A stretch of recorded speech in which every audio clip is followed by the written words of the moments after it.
turn on the heat with men who mark fate at the wheel. They continue in any condition. It's every man for himself.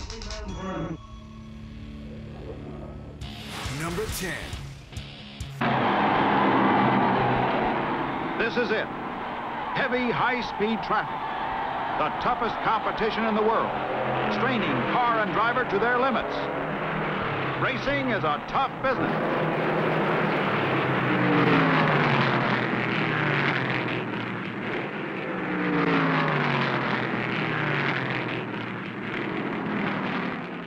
Number 9. They're on deck all the time. There's no defensive unit, no offensive unit, no taxi squad to put in out here. Bonnet is first. A.J. Foyt, 1972 Daytona 500 champion, has come to second. Remember a year ago, Foyt flipping 6, 7 times down here in turn number 1, side over side. He's back, just as tough, just as strong, just as great as ever. Probably the greatest driver of our time in America. Number 8.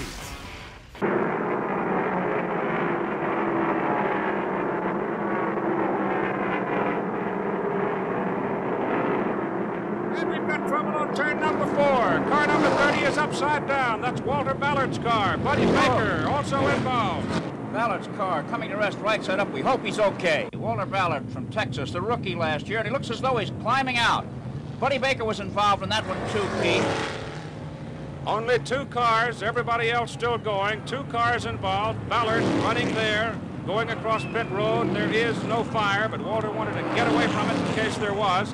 Buddy Baker is also out of his car and apparently all right, but both machines obviously are out of the race. There's Buddy's number 11, and he's got to be angry because he felt he had a car that could run with anybody. Obviously, the yellow flag is out. Let's take another look at what happened. Here's Ballard, pins Baker against the wall, and then he goes over Baker's car, does a slow rollover, and comes down on the windshield and radiator of the car and slides down the track, rotating slowly about 200 to 250 yards as Baker's car goes into the grass and hits the fence. Now, as Ballard's car comes off the smooth pavement on the grass, it hooks the grass and does 2 side-over-side rolls as it throws parts off the car. There goes the windshield. Remember now, the drivers are encased in a roll cage and strapped in to protect themselves from injury. And here's Baker with that disappointed look on his face.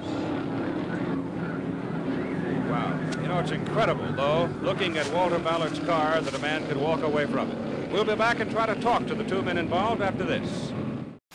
Number 7. I was deciding, well, man, do I need to just stop this stuff and go get a job and quit worrying about it? Didn't seem like we were going anywhere. I didn't think he'd ever make it. I was watching him in Will Cronkite's car in Atlanta, and he turned over in the infield. I remember saying, if that kid ever makes it right there, the woods are full of them. One of the defining moments was at Atlanta when he went over, knocked himself out, and he got out and he was looking for a ride by the end of the day. He did not want to go back to the dirt tracks. He wanted to stay in NASCAR and Winston Cup racing. Yeah, he was out of control, but desperate people will do desperate things. Number 6. The field of 36 racers pulls out with Parnelli Jones dead last due to a penalty. The green flag is out, and it's go. Dave Alonso in car number 81 cuts a fast 360-degree turn, but avoids calamity.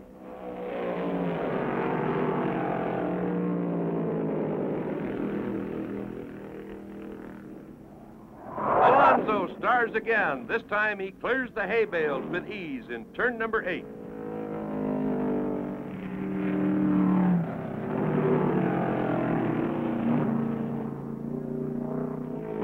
The yellow is out again. Number 5. Nearing the midpoint, part of racing's Alabama gang runs first and second. Bobby Allison, number 16, the master, leads his 26-year-old protege, Neil Bonnet, number 12, by less than a car length. But on the backstretch, Richard Brooks rides one down hard.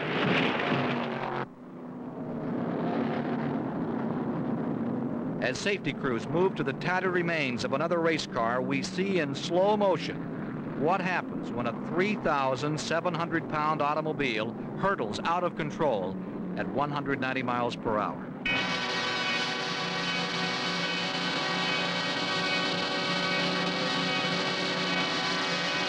Everything on the car broken from that wrenching series of vicious sidewinder rolls except for the mandatory roll cage to protect the driver. Unbelievably, Richard Brooks, after washing off the Alabama red clay, was back in the pits regaling crewmen with the ride of his life story. And the next day, he played 18 holes of golf. Number 4.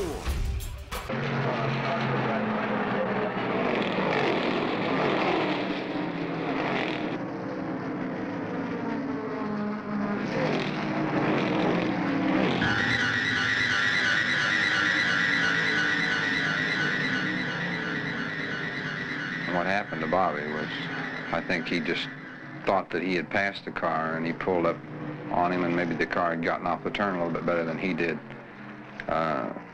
You got to be very aware of that you're not cutting the guy too short, because some guys just won't lift and let you go, you know, and some of them will kind of hold you tight. Everybody is anxious, and on a restart from a caution, you have all the cars bunched up, and if one car makes one slight error, then that causes something that happened to Allison. When they took Allison out of the automobile, other than being shooken up and bruised up a little bit, he was ready to go home. This is number 3. Coming onto the tri-oval, Ottinger dives to the low groove and challenges Dennis for second.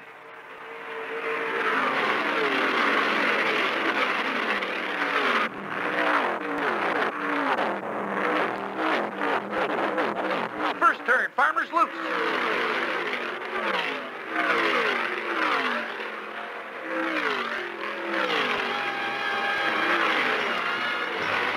The race is barely underway when the first yellow flag flies.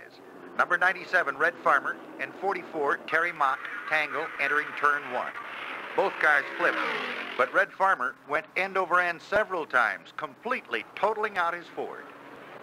In his travels, Red landed once on top of Terry's car, flattening out number 44. However, his own number 97 is now just a tangled mass of junk on the hook of a wrecker headed for the garage area. Number 2. The challenge for second place up on turn 2. We've got a wreck. Look at that. Wow. What a crash, Keith. I don't think I've ever seen one this bad. It looks like a Ford. Car number 60. I don't know how in the world the following cars managed to avoid him. One of them came well inside on the grass to avoid making contact with some of the flying debris. Car number 60, Maynard Troyer, 32-year-old rookie from Spencerport, New York, flipped an incredible number of times. I have no idea how many times it was, but I think perhaps the fact that the car remained remarkably intact is quite a story in itself. Remarkable is the correct word, Keith. The car held together beautifully. The car was built by Smokey Unick here in Daytona Beach. It was driven in the 500 a couple of years ago by Indianapolis winner Bobby Unser, and it shed a lot of parts on its way over. We certainly hope he's all right. Troyer did stay inside the vehicle. Of course, these fellows are really strapped in there, inside the roll cage, and over the past couple of years, we have seen some remarkable survival stories come out of racing. Obviously, the leaders all hit the pits under the yellow to check with their crew chiefs to take on gas, and some of them are taking on some fresh tires. We're going to take another look at the accident coming off turn 2 involving Maynard Troyer's car. Here he comes down off the banking, Keith, and the smoke is from his tires locked up. He's on the brakes. He obviously had some sort of trouble that sent him into a slide. And he hits the apron. The car starts a slow, lazy side-over-side roll. It looks like it's not too bad at this point, but then as it proceeds down the track, it starts to snap roll and tumble over and over and over again. Wheels and other parts fly off the car, and this is one of the reasons why the side glass window has been taken out and the mesh replaced, because the glass does not get on the track. There, a big piece of the car is over. Notice that the roll cage is doing its job. The top has not come down on the driver. The body, the shell is intact, and Troyer is in there, his safety straps holding him where he belongs. The roll cage in this beautifully constructed car has done its job well. This is number 1. Got to going too hard in one corner, and I'd run into the wall and messed the front end up. I ran, I don't know, 8 or 10 more laps, and had got the car back up to speed. been a crash on the home stretch, a car upside down. And that's a Richard blue Petty. car, it is Richard Petty. The position that he was in, it looked like blood coming out. It was a scary scene. At that time, I used to run with a rag in my mouth.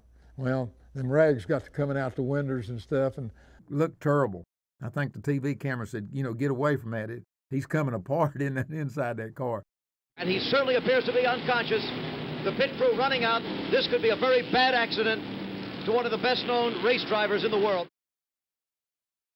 He's laying upside down, just hanging there. I guess his head pretty close to the roof, and his arm just limp against the roof. And you know, I think he's left us. You know, and here come a fireman up, and sets a fire extinguisher on one of them that takes the oxygen out of the air. Maurice like to kill him because there was no fire, and heck, we had to get back, you know, till it cleared. So we get a hold of him best we can and unhook the seat belt, and they put him on a stretcher and back of a station wagon and take him to the infield hospital. He's in the ambulance, and Richard Petty will be rushed to the hospital. Jim, that's Maurice Petty, Richard's brother, riding in the back of the ambulance as we see it going into the track hospital. Standing right alongside me is Richard's brother, Maurice. Maurice, it happened so fast, I doubt if you know what happened, but what is Richard's condition, could you tell? Well, he's laying there talking now. Looks like his left arm. It's either sprung real bad or broke, and they're cutting his uniform away to get into him. His head's beat on, bloody, and his eyes hurt a little bit. He'll be all right, though. But he is talking. Yeah, he's talking. He knows everybody. You look pretty beat yourself. Yeah, long run. Now back to you, Jim. Bob, that's the best word we could have had. I'm sure you could tell from the tone in which Ned and I had been talking earlier that it certainly was one of the worst-looking accidents we've seen on the NASCAR circuit in a long time. It was just a devastating wreck, but he was able to get through it and continue on with such a great career.